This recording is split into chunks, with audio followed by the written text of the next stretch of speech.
I never meant to love Brian. But the night his fingers brushed mine under the dinner table, I forgot I was ever Dennis' wife. My name is Connie Hartman. For 6 years, I was the envy of our Chicago suburb, polished wife to Dennis, a sharp-suited corporate lawyer, and hostess of immaculate dinner parties in our Georgian colonial. Our life was a curated gallery of smiles. Until the accident. It happened on a rain-slicked highway. Dennis, always rushing, swerved to avoid a truck. The car flipped twice. He survived with broken ribs and a fractured pelvis. The doctors said he would walk again. They didn't say he would never make love to me again. It is temporary, Dennis insisted, his voice brittle, 3 months after the crash. But his eyes avoided mine in our king-sized bed, where we lay like strangers. I clung to hope until he slammed his fist into the wall one night, screaming, "It's gone, Connie. Stop pretending." Enter Brian. Dennis' 28-year-old brother, a jazz pianist with tousled hair and a laugh that warmed rooms. He arrived unannounced, guitar case in hand, to help out. Dennis grumbled but relented.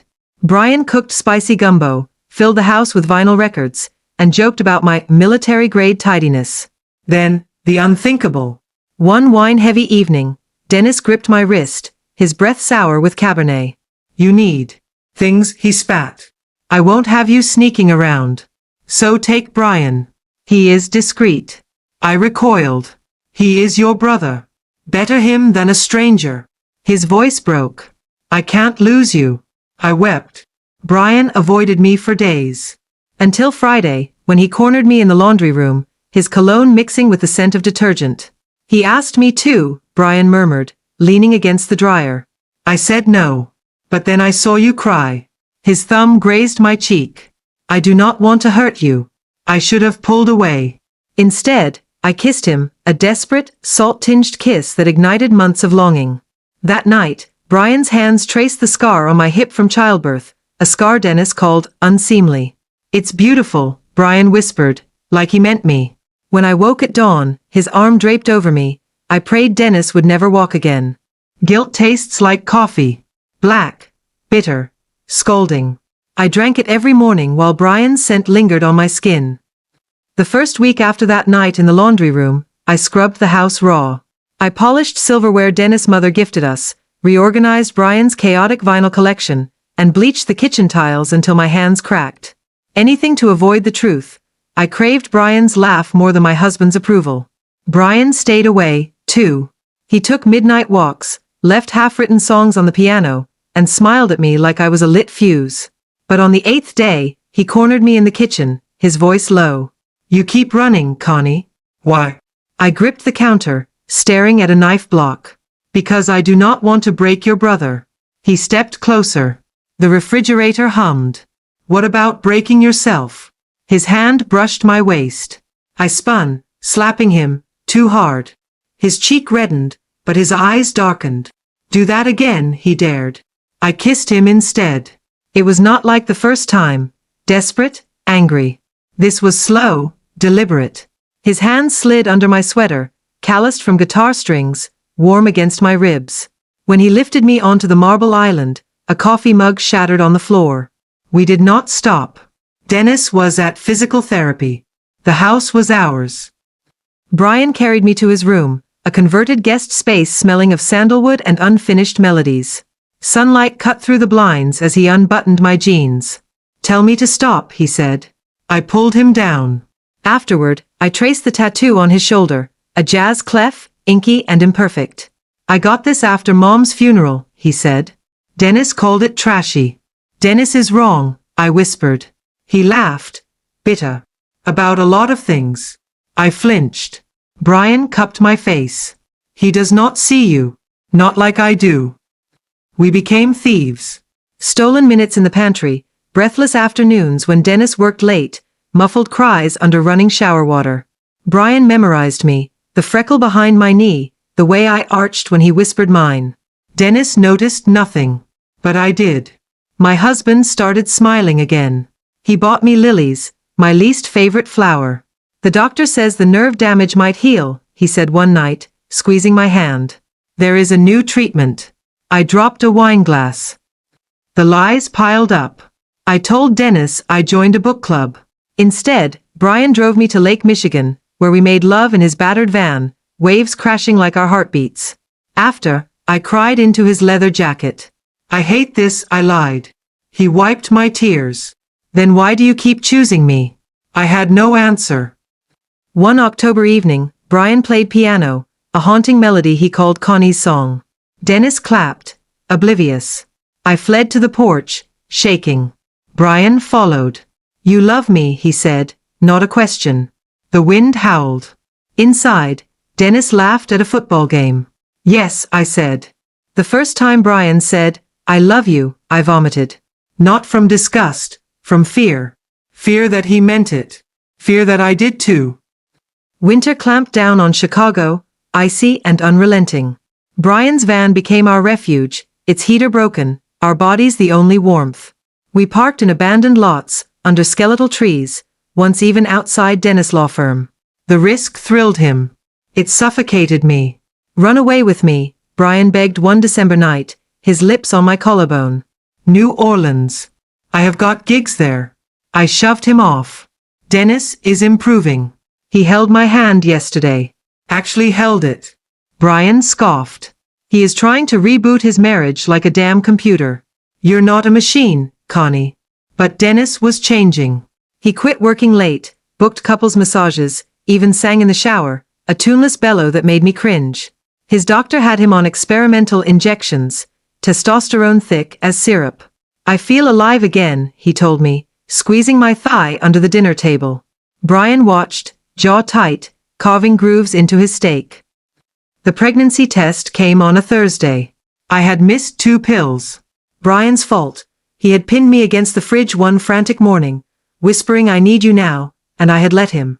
Now, staring at the blue plus sign, I heard my mother's voice. You marry a Hartman, you die a Hartman. Brian found me sobbing in the Walgreens parking lot. Hey, hey, he murmured, climbing into the passenger seat. Whatever it is, we will. I shoved the test at him. He stilled. Is it? I do not know. Do you want it to be? The question hung between us. A baby would bind me to Dennis forever. Or to Brian.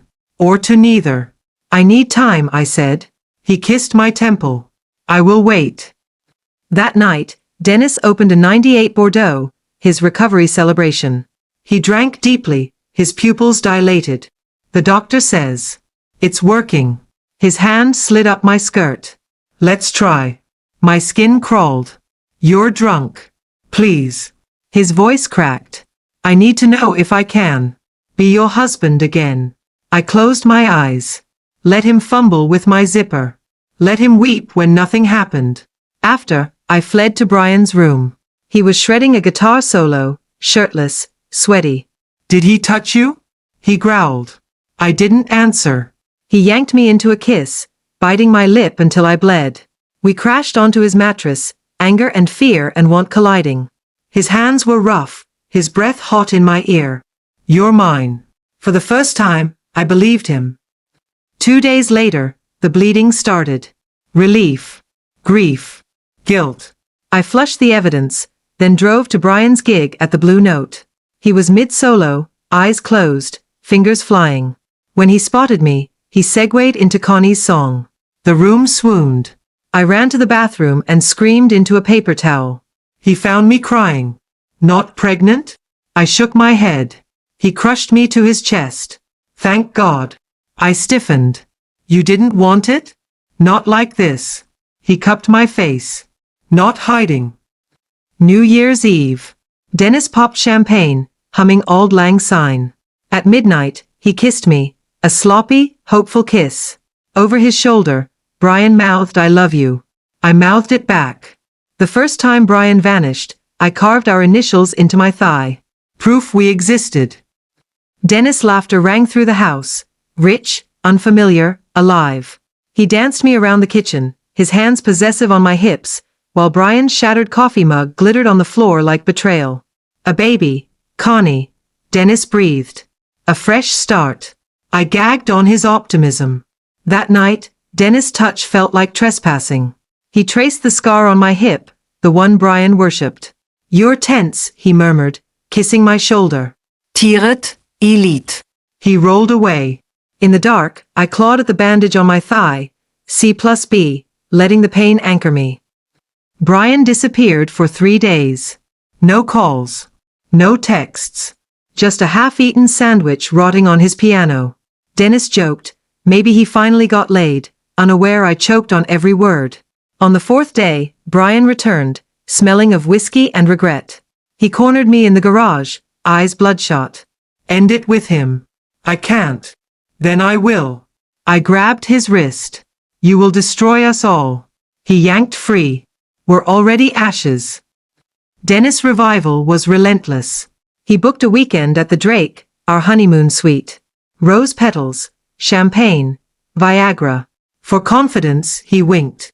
I drowned myself in Merlot while he showered. My phone buzzed. Brian.